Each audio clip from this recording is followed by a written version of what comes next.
చేస్తున్నారు? మీరు సిఎన్జి స్టేషన్కి వెళ్ళారనుకోండి, సిఎన్జి స్టేషన్కి వెళ్ళాక అక్కడ గ్యాస్ మీ బండిలో కొట్టించుకోవాలి. ఏమంటాడు?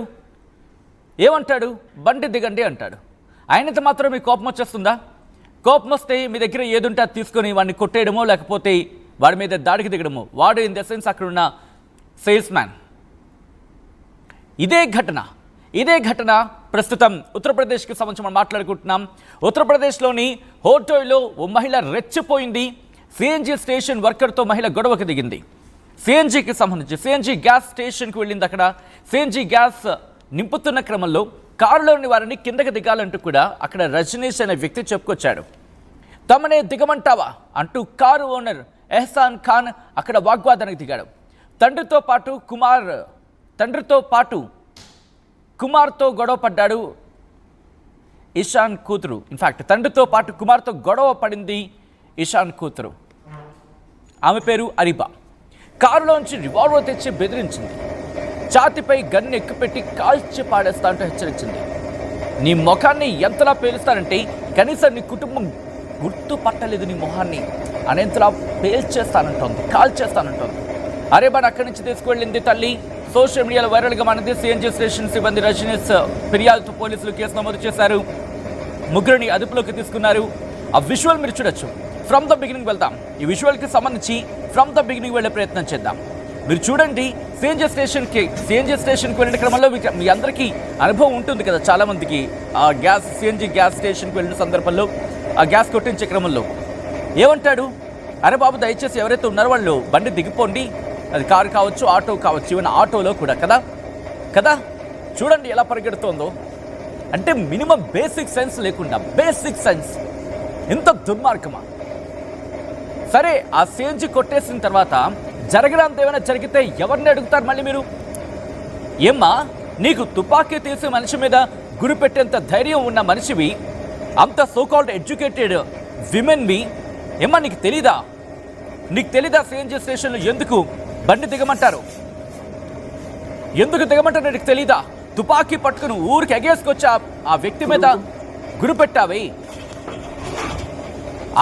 మీద గురిపెట్టావే, ఏదో కోపంతో వచ్చేసి.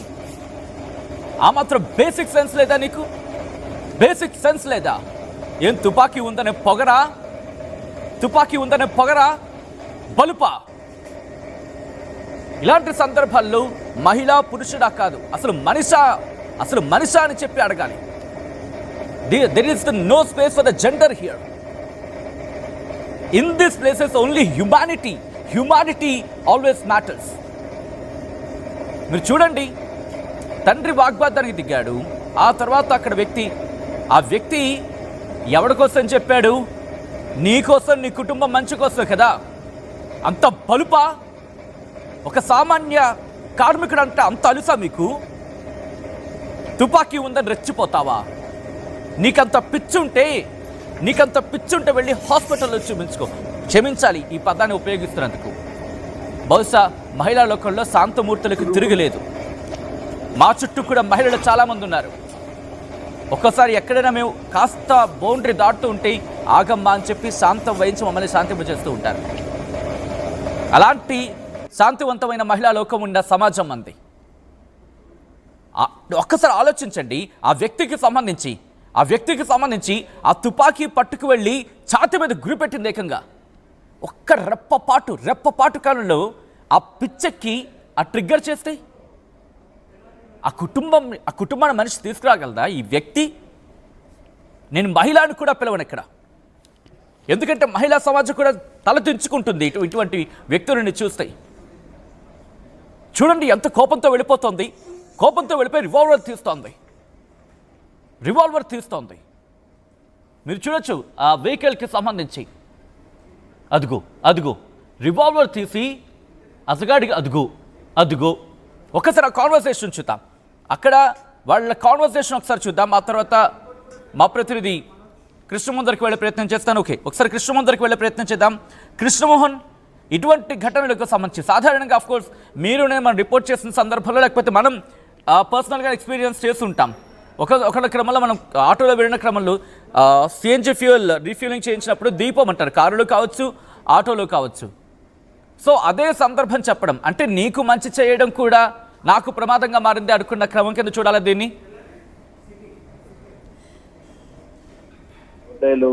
జరిగిన ఈ మహిళ చేసిన ఉదాంతం మాత్రం ఈరోజు చాలా వరకు సోషల్ మీడియాలో చర్చ జరుగుతుంది. నిజంగా అక్కడ స్టేషన్ లో పనిచేసే వర్కర్ పెట్రోల్ కట్టించే ముందు మీరు ఫుల్ లోడ్ లో ఉంది కాబట్టి కారు మీరు దిగితే మంచిదే అని చెప్పి సూచించారు. కారులో నుంచి దిగాలని రజనీష్ కుమార్ అనే వ్యక్తి తను మాట్లాడిన నేపథ్యంలో వెంటనే మమ్మల్ని దిగమంటావా అని ఆ ఓనర్ ఇషాంత్ ఖాన్ ఎవరైతే ఉన్నారో అతను ముందు గొడవకి సిద్ధమయ్యాడు. అదే టైంలో తండ్రితో గొడవ పడుతున్న తండ్రికి మద్దతుగా కూతురు అరీబా కూడా అక్కడికి చేరుకునే ప్రయత్నం చేసింది.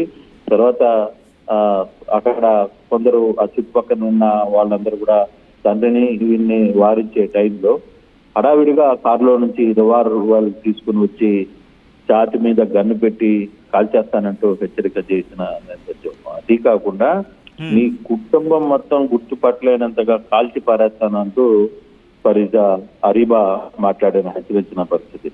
దాంతో కొంత ఉద్రిక్త వాతావరణం అయితే చోటు చేసుకుంది. తర్వాత చుట్టుపక్కల వాళ్ళు అందరూ అడ్డుకుని ఆమెను అక్కడి నుంచి పంపించి వేశారు. అయితే ఇది సోషల్ మీడియాలో వైరల్ గా మారిన నేపథ్యంలో రజనీష్ ఫిర్యాదుని పోలీసులు తీసుకున్నారు. ముగ్గురిని కూడా అరెస్ట్ చేసి గన్ను స్వాధీనం చేసుకున్న పరిస్థితి అయితే ఉత్తరప్రదేశ్ లో. అయితే ఇక్కడ ఒక మహిళగా ఉన్న ఒక మహిళ అంత ఆవేశంతో గన్ను చేతిలో పట్టి అక్కడ పనిచేసే సిబ్బంది మీద ఎందుకు రియాక్ట్ అయింది అనే దాని మీదనే ఇప్పుడు చర్చ జరుగుతుంది. ఇప్పుడు బేసిక్ గా తన తండ్రితో వాదనకు దిగడం వల్ల రియాక్ట్ అయిందా, లేదు అక్కడ ఏమన్నా రజనీష్ ఏదైనా పొరపాటుగా ఏమన్నా మాట్లాడా, లేకపోతే అంత రియాక్ట్ కావాల్సిన ఒక అమ్మాయి అంత రియాక్ట్ కావాల్సిన ఎందుకు పరిస్థితులు వచ్చాయి అనే దాని మీదనే కొంత చర్చ జరుగుతోంది. కానీ ఇప్పుడు పోలీసులు అయితే రివాల్వర్ తీసుకుని అంటే గన్ తీసుకుని ఛాతీ మీద పెట్టి కాల్చుతాను అని చెప్పి నిన్ను గుర్తుపట్టలేను, నీ కుటుంబ సభ్యులు కూడా గుర్తుపట్టలేనంతగా కాల్చి పడేస్తానని హెచ్చరించడాన్ని కొంత సీరియస్ గానే పోలీసులు తీసుకున్నట్టుగా అర్థమవుతుంది. పోలీసులు వెంటనే అదుపులో తీసుకున్నారు. వాళ్ళ ముగ్గురిని కూడా తల్లి, తండ్రి, తర్వాత అరీబాను కూడా చేసిన పరిస్థితి అయితే ఉంది. అయితే దీనికి గల కారణాలు ఏంటనేది ఒకసారి ఆలోచించాలి. ఈ తండ్రి ఒకసారి అతని మీద పోయాడు. తర్వాత అక్కడున్న పక్కనున్న తోటి సిబ్బంది అతన్ని కాపాడే ప్రయత్నం చేశారు. ఆ తర్వాత వెంటనే ఈ అమ్మాయి హడావిడిగా వెనక్కి వెళ్లి కారులో నుంచి గన్ను తీసుకుని వచ్చి కాల్ చేస్తానని చెప్పిన పరిస్థితి. సో ఇటువంటి సందర్భం బహుశా చాలా రేర్ గా చూస్తాం. కొన్ని సినిమాలలోనే ఇటువంటి సంఘటనలు జరుగుతుంటాయి. మామూలుగా మగవాళ్ళు ఆవేశపడుతున్నా కొంతమంది లేడీస్ చుట్టుపక్కల అటువంటి సంఘటనలు ఉన్నప్పుడు శాంతింప చేసే ప్రయత్నం చేస్తారు, వెనక్కి లాగుతుంటారు మగవాళ్ళని, గొడవలొద్దు అని చెప్పే ప్రయత్నం జరుగుతుంది. కానీ ఇక్కడ చివరికి అరీబా గన్ను తీసుకుని వచ్చి కాల్చేసే అంత దీనికి తనకి అంత ఆవేశం అక్కడ ఏ పరిస్థితుల్లో వచ్చింది, ఏం జరిగింది అనే అంశాన్ని కూడా మనం ఒకసారి చూసుకోవాలి. బట్ తనకి అంత ఆవేశం రావడానికి గల కారణం ఏమై ఉంటుంది అనేది కూడా చూడాలి. తన రివాల్వర్ని తీసుకొని వచ్చింది నేరుగా ఎవరైతే రజనీష్ అక్కడ పనిచేస్తున్న సిబ్బంది ఉన్నాడో వాడి మీద ఎక్కువ పెట్టింది, కాల్ చేస్తానని చెప్పి ధరించిన ప్రయత్నం కూడా జరిగింది. కాబట్టి ఫైనల్ గా ఈ ఇష్యూ అయితే పోలీసులు నమోదు చేశారు, కేసు నమోదు చేశారు. కానీ ఇక్కడ ఒక ఇంట్రెస్టింగ్ అంశం కింద మాట్లాడుకుంటే కృష్ణమోహన్, ఆ క్షణంలో ఆ తల్లి అరీబా తల్లి కనుక తన వెనక్కి లాకపోయి ఉంటే, ఎందుకంటే సీదా తీసుకువెళ్ళి తన గుండెల మీదే ఇలా తుపాకీ పెట్టి ఏం మాట అందంటే, ఇతनी गोलियां मारूंगी कि घर वाले पहचान नहीं पाएंगे, ఇతनी गोलियां मारूंगी कि घर वाले पहचान नहीं पाएंगे. అంటే కుటుంబం కూడా గుర్తుపట్టలేనంతగా పేల్చేస్తారంటే ఎలా చూడాలి? ఎందుకంటే అక్కడ పనిచేస్తున్న వ్యక్తి నీ మంచి గురించి చెప్పినప్పుడు కూడా తిరిగి దాడి చేయడం అంటే సమాజం ఏ స్థాయికి దిగజారిపోయింది అనుకోవాలి ఇక్కడ. కొంత అంటే ఇక్కడ మానవత్వం మర్చిపోయిన పరిస్థితులు అయితే చాలా స్పష్టంగా కనపడుతుంది. నిజంగానే తల్లి వెనక్కి రాకపోయింటే, నిజంగా ఆ పొరపాటున ఆవేశంలో టిక్కర్ నొక్కేస్తుంటే కంప్లీట్ గా ఆ బుల్లెట్ అతని ఛాతీలోకి వెళ్ళిపోయే పరిస్థితి ఉండేది. ఖచ్చితంగా అతను అక్కడికక్కడే చనిపోయే సిచ్యువేషన్ ఉంది. కానీ ఒక్కొక్కసారి ఆవేశం మనిషికి అంటే ఇది ఆడైనా మగైనా కావచ్చు, మనిషికి ఇటువంటి ఆవేశపూరిత ఆవేశం ఎంత దూరం తీసుకెళ్తుందో మనకి చాలా స్పష్టంగా అర్థమవుతుంది. ఒక మహిళ అయి ఉండి అందులో పనిచేసే ఒక సిబ్బందికి నేరుగా ఆ కాళ్ళు పెట్టి ఫోన్ పెట్టి సారీ గన్ పెట్టి నిన్ను కాల్ చేస్తానని చెప్పడం, మరోవైపు ఇంకొకటి కూడా నువ్వు నీ కుటుంబ సభ్యులు గుర్తుపట్టలేనంతగా కాల్ చేస్తానని చెప్పి బెదిరించడం. సో అది కొంత రియాక్ట్ కావాల్సిన పరిస్థితి వచ్చింది. అంటే దానికి కూడా అంటే ఇక్కడ ఏం పూర్తిగా దాంట్లో అతని దగ్గర నుంచి రియాక్షన్ ఏంటి, రితీష్ దగ్గర నుంచి జరిగిన ఇష్యూ ఏంటి, కానీ రితీష్ కూడా ఎక్కడ భయపడకుండానే నేరుగా నిలబడ్డాడు. అది గన్ను తీసుకుని వచ్చి కలుస్తున్న తర్వాత కూడా అతను అటే నిలబడ్డ ఉన్న పరిస్థితి కూడా మనకు చూస్తుంది. సో అటువంటి సిచ్యువేషన్ లో అక్కడ మధ్య తండ్రికి ముందు రితీష్ మధ్య ఏం సంవిధానం జరిగింది, ఏం వాదనలు జరిగాయి అనేది కూడా మనం ఒకసారి చూడాలి. కానీ ఓవరాల్ గా సంఘటన మాత్రం ఈరోజు సోషల్ మీడియాలో పెద్ద ఎత్తున వైరల్ అవుతున్న పరిస్థితి కనపడుతుంది. మరోవైపు దీనికి పోలీసులు వెంటనే రియాక్ట్ అవ్వడం కూడా మంచి పని చేశారు. వెంటనే కేసు నమోదు చేశారు, ముగ్గురిని కూడా అదుపులో చూస్తున్నారు ఉత్తరప్రదేశ్ పోలీసులు. రైట్ కృష్ణమోహన్, మొత్తంగా అయితే మాత్రం ఆ మహిళ ఏమన్నా ఆ మహిళ అన్న మాట ఇప్పటికీ ఆ మాట తలుచుకుంటేనే చాలా భయానకరంగా అనిపిస్తూ ఉంటుంది. ఇతనీ గోలియా మారుంగికి ఘర్వాలే పైసా నీ పాయింగి అంటే ఇన్ని తుపాకీ గుళ్ళు పేలుస్తాను, అంటే నీ కుటుంబం గుర్తుపట్టలేనంతగా నిన్ను పేల్చేస్తానంటూ చేసిన తప్పేంటి? ఆ వ్యక్తి నీ మంచి కోసమే కదా చెప్పాడు. ఏమన్నాడు? మీ ఫ్యామిలీ ఒకసారి ఆ బండి నుంచి దిగిపోతే నేను ఫ్యూయల్ అంటే సిఎన్జి గ్యాస్ ఫిల్ చేస్తానని చెప్పుకొచ్చాడు. దాంట్లో తప్పే ఉంది. ఇది అక్కడ జరిగిన చర్చ అనేది సోషల్ మీడియా వేదికగా జరుగుతున్న చర్చ. అంటే దానికి ముందు దానికి తర్వాత అతగాడేమన్నాడు, వీళ్ళేమన్నారు, వీళ్ళేం గొడవ పడ్డారు, ఇదంతా నెక్స్ట్ కాంటెక్స్ట్ కదా. ఏదేమైనప్పటికీ కూడా ఒకవేళ అతగాడు తప్పు చేశాడు అనుకుందాం, ఫర్ ఇన్స్టెన్స్ ఫర్ సెకండ్ అతగాడు తప్పు చేశాడో లేకపోతే ఏదో అనరాని మాటలు ఏమైనా అన్నాడో, ఏ కాన్వర్సేషన్ జరిగిందో, బట్ తుపాకీతో అతగాడి మీద ఎక్కువ పెట్టేంత సిచ్యువేషన్ అయితే కాదుగా. అండ్ ఆమె వచ్చిన విధానం చూడండి, ఆ పెట్రోల్ స్టేషన్ మధ్యలో నుంచి ఒకవేళ ఆమె కాళ్ళు తన్నుకొని పడిపోవడమో లేకపోతే ఈ గాబరా మీద ఏదైనా జరగడానికి జరిగితే ఒక చిన్న ఫ్లేమ్, ఆ రాపిడి చాలు కదా, ఆ ట్రిగ్గర్ అయినా చాలు కదా, మొత్తం పేలిపోతుంది. ఆ కుటుంబంతో సైతం ఎవరు ఉండే అవకాశం ఉండదు అక్కడ. కాబట్టి మన ముఖ్యంగా పెద్దలు చెప్తూ ఉంటారు, ఆవేశం వద్దు అంటే కూడా ఆవేశం చాలా అనర్థాలకు దారితీస్తుందని చెప్పి. ఇప్పుడు ప్రస్తుతం అదే ఘటన మీరు చూడొచ్చు. అరీబాకి సంబంధించి అరీబా తల్లి వెళ్ళి వెంటనే అది మీరు చూడొచ్చు, ఆవిడ వెనకాల ఉన్నారు. ఎప్పుడైతే కూతురు పరిగెట్టుకొచ్చిందో ఆవిడకి ఏదో అర్థమైంది, ఏదో అక్కడ సమ్ సెన్స్ అయితే ఆవిడ పనిచేస్తుంది. అక్కడ వెంటనే కూతురుని పట్టి వెనక్కి లాగేస్తుంది. మీరు చూడొచ్చు, ఆ విషయం అలాగే చూడండి. అదుగు రెడ్ అండ్ వైట్ సర్కిల్లో తుపాకీ పట్టుకొచ్చింది కదా, వెంటనే ఎప్పుడైతే గురి ఎక్కుపెట్టిందో వెంటనే తల్లి లాగేస్తుంది. ఆ పక్కన ఇంకొక వ్యక్తి, బహుశా ఫ్యామిలీ మెంబర్ అనుకుంటా, అతగాడు కూడా వెంటనే చేసుకుని ఆమెను వెనక్కి లాగాడు కాబట్టి సరిపోయింది. లేకపోతే ఈరోజు ఆ సేల్స్ మ్యాన్ లేకపోతే అక్కడ పనిచేస్తున్న వ్యక్తి ఆ కుటుంబానికి ఇప్పటికి దూరం అయిపోయి ఉండేవాడు. ఆ కుటుంబానికి ఎంత నష్టం అది, ఆ నష్టాన్ని ఎవరు పూడుస్తారు? మళ్ళీ అతగాడు బతుకుండి ఆ కుటుంబాన్ని పోషించుకుంటున్నాడు కాబట్టి ఆ కుటుంబం ఉంది, నెట్టుకొస్తోంది. సో ఒక్కసారి ఆలోచించండి. వెళ్ళిపోయి అఫ్కోర్స్ కోపం ఉంటుంది, లేకపోతే అక్కడ జరిగే ఇష్యూస్ బట్టి చిన్న ట్రిగ్గర్ అనేది ఎవరికైనా common thing. But on the other hand ఒక్క సెకండ్ ఆలోచించండి, మనం చేస్తున్న పని తప్ప రైటా? అది కంప్లీట్గా వాళ్ళ వైపు తప్పు ఉంది అనుకుందాం. ఆ కాంటెక్స్లో మీకు సిఎన్జి గ్యాస్ ఫిల్ చేస్తున్నాడు మీ వెహికల్లో, ఏదో అనరాని మాట, ఏదో తప్పటడుగో ఇలాంటిది ఏదైనా జరిగింది అనుకుందాం. ఫర్ ఇన్స్టెన్స్ ఐఎమ్ సెయింగ్, అలాంటిది ఏమైనా జరిగింది అనుకుందాం, కంప్లైంట్ చేయండి. మన దగ్గర పోలీస్ వ్యవస్థలు ఉన్నాయి, లేకపోతే సోషల్ మీడియా ఉంది. ఆ చిన్న వీడియో పెడితే చాలు అల్లకల్లోలం అయిపోతుంది, రేపు ఉదయానికి సంచలనంగా మారిపోతుంది.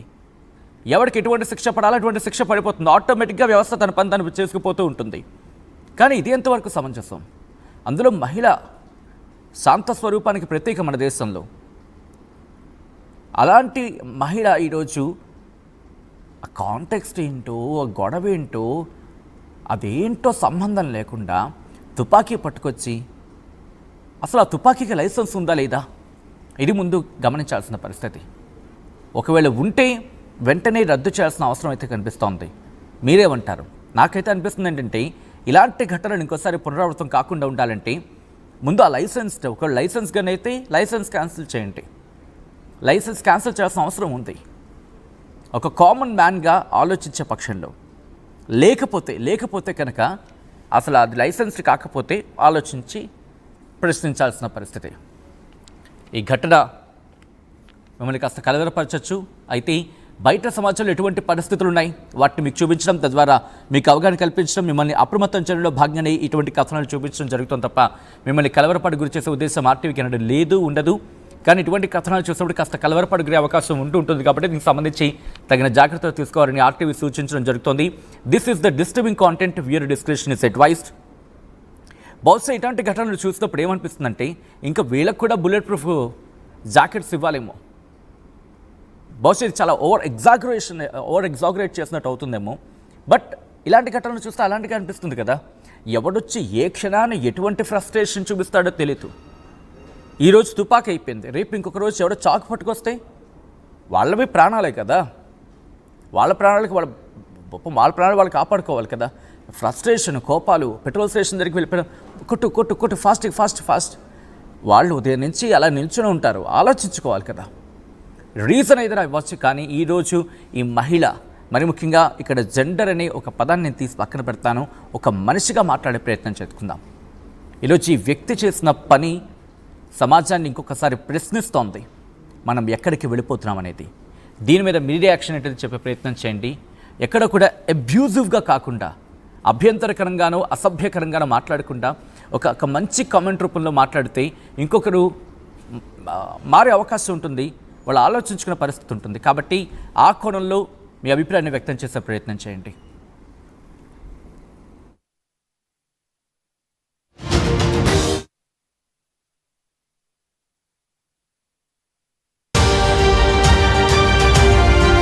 Fast track your career with programs tailor-made for the industry.